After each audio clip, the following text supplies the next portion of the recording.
se falasse, ó, esse aí. E do Verratti, quando você fala de brilho, de personalidade, de tudo isso, o Vasco hoje, você virar para o torcedor do Vasco há 10 anos, há 8 anos, há 7 anos, há 2 anos, e falar, o Vasco vai ganhar 2 partidas seguidas do Atlético Paranaense e vai eliminar o Atlético Paranaense dentro da Liga Arena, da Arena da Baixada. O cara vai virar e falar, você tá maluco? O histórico do que é o Vasco enfrentando. Então, um time que aprendeu a se classificar na Bacia das Almas não é o melhor time tecnicamente da competição, não é do Campeonato Brasileiro, não vai ser talvez das próximas competições que joga. São Paulo também não é. Mas o Vasco deixou de ser um time passivo, que o torcedor já olha esperando o pior, só tentando definir como é que vai ser o enredo do pior. O torcedor hoje consegue vislumbrar o enredo do melhor, da classificação, e passa por uma personalidade que o Verratti carrega, que o Vasco deixou de ter durante muito tempo. O Vasco, durante muito tempo, ele não teve uma representatividade.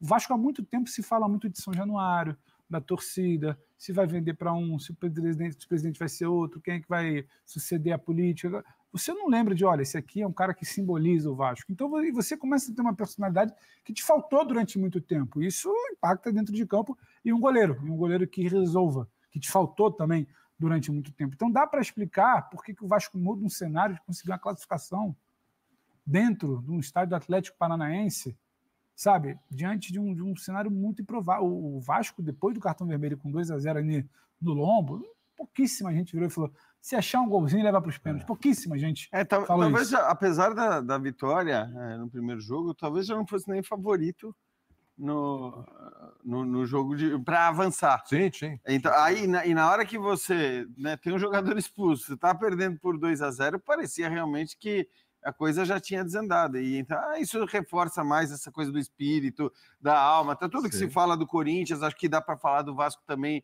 né? Nesses últimos tempos, o que esses jogadores têm entregado, o que eles têm feito. E assim, para o Vasco, que não está brigando contra o rebaixamento, né? Esteve ali no começo do campeonato, agora está na 9ª colocação, está 9 pontos da zona de rebaixamento, com muito time mais. Então, isso não é mais uma preocupação. Olhando para a vaga na Libertadores. Tem que olhar para a vaga na Libertadores. Mas aí eu acho que assim, cara, você está olhando para a vaga na Libertadores, mas você vai olhar como prioridade para os seus jogos de mata-mata, que vão ser 2 jogos gigantes, sejam esses jogos contra o Atlético, sejam contra o São Paulo. É óbvio que, assim como a gente falou que o Corinthians provavelmente não será favorito nem contra o Flamengo, nem contra a Bahia, o Vasco não será favorito nem contra o Atlético, nem contra o São Paulo. São Paulo ganhou a Copa do Brasil ano passado sem ser favorito contra o Palmeiras e contra o Flamengo. Isso, o mata-mata é assim. Por isso que tem que olhar, o que o Jean falou, você não tá mais aquela coisa no pescoço, é o que o Calça sempre fala aqui, a cada classificação do Corinthians a gente bate na tecla, mas afinal é lá o outro campeonato. O Vasco deixou de ficar com a corda, o Vasco consegue ter um clássico contra o Flamengo, pode ganhar, pode perder, pode empatar, o Flamengo desfalcar, mas o Vasco hoje ele pode virar e falar, o que eu arranjo nessa semifinal, o que eu jogo?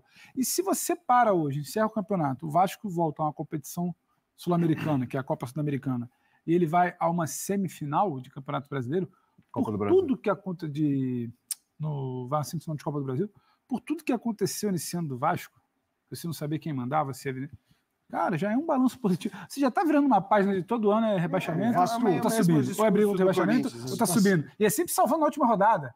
É uma conta improvável. Toma 4 do Corinthians que não jogava contra ninguém. Tinha 3 jogos para se livrar do rebaixamento, para se livrar no último minuto do último jogo. Então, sabe, já é uma mudança de perspectiva que não vai ser uma eliminação em semifinal. Não é eliminação, é não ir à final.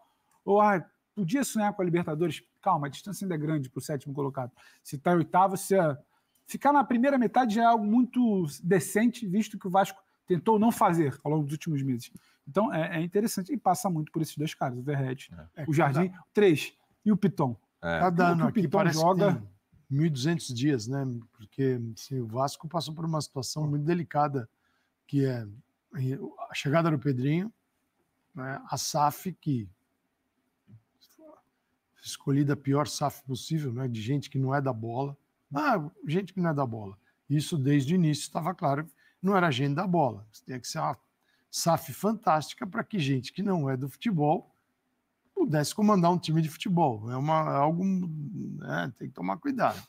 E aí o Pedrinho entra e tem que tomar a decisão de demitir um treinador com 4 jogos, né? Isso. Você fala, puxa, assim, tá tudo para dar errado, né? E ele conseguiu restaurar a dignidade do Vasco. Mas é muito pouco, mas pensa no o que seria estar lá embaixo, na zona do rebaixamento. Assim, as decisões foram muito duras, muito difíceis, não foi nada confortável para que ele, né, ele tomasse essas decisões. Ele também poderia quebrar a cara e falar, tá vendo? Mas não soube esperar. E deu tudo certo. Né? E aí tem caras que, dentro de campo, irradiam a sua importância, eles ampliam a sua importância. O Verratti é um desses. O Verratti é um cara que, sim, ele não é em termos técnicos, o melhor centroavante que um time poderia ter. Mas ele talvez seja o melhor centroavante para o Vasco, sem dúvida alguma, que a necessidade do Vasco é esse tipo de jogador. Às vezes um cara mais técnico, sem essa personalidade... mais técnico... E a personalidade tem razão. É importantíssimo para esse cenário de clube que você fala. Mais técnico, mas o mundo está caindo, ele está esperando as condições ideais. Tem razão. E ali é um cara que está tudo ruim, ele vai te surpreender. E é o que ele está fazendo desde o ano passado. Então, cara, futebol assim, não é essa conta exata de... Concordo totalmente. Não é essa conta exata. Olha a tormenta que passou essa caravela hoje. 25 chutes do Atlético Paranaense, 9 do Vasco. 8 chutes no gol do Atlético Paranaense, 2 do Vasco. 72% de passe de bola do Atlético Paranaense, 505 passes com 209 do Vasco. Que dos 25 do Atlético Paranaense, 17 no segundo tempo, com um jogador a mais. E com o Léo Ali Jardim. onde apareceu o Léo Jardim. O grande desafio do Vasco, ele respira, ele se dá, o Verratti dá o direito do Vasco não entrar no vestiário eliminado, ele respira e aí ele vai pensar como é que ele sobrevive. E, inclusive, é heróico, Verratti, Léo Jardim. Agora, a postura poderia ser melhor no segundo tempo. É um time que não sabe o que fazer. É um time com medo de jogar. É um time que Você não acha sabia... que tinha que jogar? Não. Um time com medo de jogar, assim, com medo de abordar. A bola para sair, você segura, você escolhe o passe que não é o melhor passe. Você está sempre ali no limite ali. Até você saber se defender, você tem que saber se defender. Não é se defender quase pedindo desculpa. Bota todo mundo aqui e fica aqui. Você tem que saber se defender. Tentar se impor. Não é que tem que jogar. Não estou pedindo para pegar a bola, ter a bola, ir para cima. Vai para cima, se lança. O que a gente acabou de falar do time que se lança? Nesse cenário do mata-mata, você falou de Juventude. Não era isso. Agora, é como você se defende. É como você se defende. É como você consegue até se defender quando você tem a bola, minimamente. Não é ter medo. Tira a velocidade, dá aqui, dá um respiro. A bola, quando estiga no Verratti, e das poucas vezes ele vai, ele segura, ele cai. Dando mérito para o Atlético que conseguiu pressionar bastante também. Né? Agora, a postura poderia ter sido... O termo não é covarde, mas a postura poderia ter sido mais corajosa para o segundo tempo. Dava para ser mais corajoso que foi? E não é jogar com bola. Eu entendo o que o Pedro quer dizer. É você não se encolher tanto. Você ficar ali esperando o tempo passar e só. Entender a hora de cozinhar um pouco o jogo, trocando um pouco mais de passes, ou pelo menos tentando atrair o adversário numa saída de bola, dar o primeiro passe, e aí faz o lançamento longo para ver se consegue acertar algum contra-ataque, pelo menos para incomodar o adversário. Que dá para fazer um pouco a mais, dá. Só que eu acho que dentro das circunstâncias, do possível, do perfil do time do Vasco, da atuação do Atlético Paranaense... Acho que o jogo seria com alguma diferença ou não, mas era mais ou menos isso. É um detalhe, depois se fala tudo do que foi a classificação. Sim. Isso é um detalhe, depois se fala tudo do que foi a classificação. Porque uma bola também é um detalhe. A classificação teve tudo isso. Mas podia ter sido porque quase sempre quando pegar um time de mais qualidade vai ter esse tipo de cenário no mata-mata. Sim. Então precisa saber reagir melhor a isso. Agora a gente está falando do Léo Jardim, importantíssimo, tem sido importante. Verratti, então, nem se fala. Você lembrou do Piton. Mas e o Rafael Paiva, meus amigos? Porque... Quando o Rafael Paiva assume, é aquela dúvida, aquela interrogação, o time na situação que está, é um treinador que, né, não é aquele treinador com as costas largas e tal, etc., não tem experiência. E o Rafael Paiva nessa história? Não tem muito do Rafael Paiva aí nesse momento do Vasco, nessa classificação, momento do Vasco no Campeonato Brasileiro também? Ele não é um cara fundamental também nessa retomada? Com certeza, até porque ele é fruto de uma demissão de um treinador e tá bom, vamos lá, vamos tocar o barco, ver o que acontece. E ali o Pedrinho que é o cara da bola, né? O Pedrinho, diferentemente da galera da SAF, não os funcionários que a SAF contratou, mas você tem o centro da tomada das decisões, né? E o cofre está na mão de gente que não entende nada. Só uma informação para complementar. Só passar para vocês aqui agora, galera, em relação à situação envolvendo o Vasco da Gama, classificado para a semifinal da Copa do Brasil. Você conseguiu ver aí os analistas da ESPN, os comentaristas, falando sobre o jogo.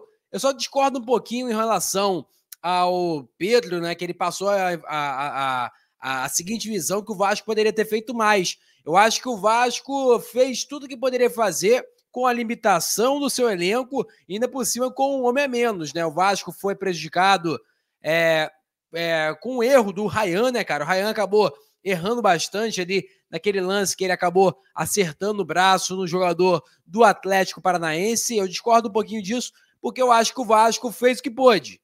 O Vasco jogando fora de casa, no campo sintético, enfrentando o Atlético Paranaense, uma equipe que é copeira, que apesar de estar sem o Fernandinho, que é o principal jogador da equipe, mas tinha uma equipe muito qualificada, Zapelli, Mastriani, Canóbio, vários jogadores ali interessantes. O Coelho fez uma baita partida também. Eu acho que o Vasco fez o que pôde. E o que importa é que conseguiu a classificação para a semifinal da Copa do Brasil. E o Vasco agora aguarda entre Atlético Mineiro e São Paulo, que será realizado na Arena MRV. Primeiro jogo no Morumbi, 1-0 para a equipe do Atlético Mineiro. Beleza? Vou ficando por aqui, galera. Deixa o like, é muito importante. Compartilhe o vídeo para gerar. Nossa meta é alcançar 40 mil. Eu conto muito com a sua ajuda e com a sua moral. Beleza? Valeu, tamo junto. E é nóis. Fui!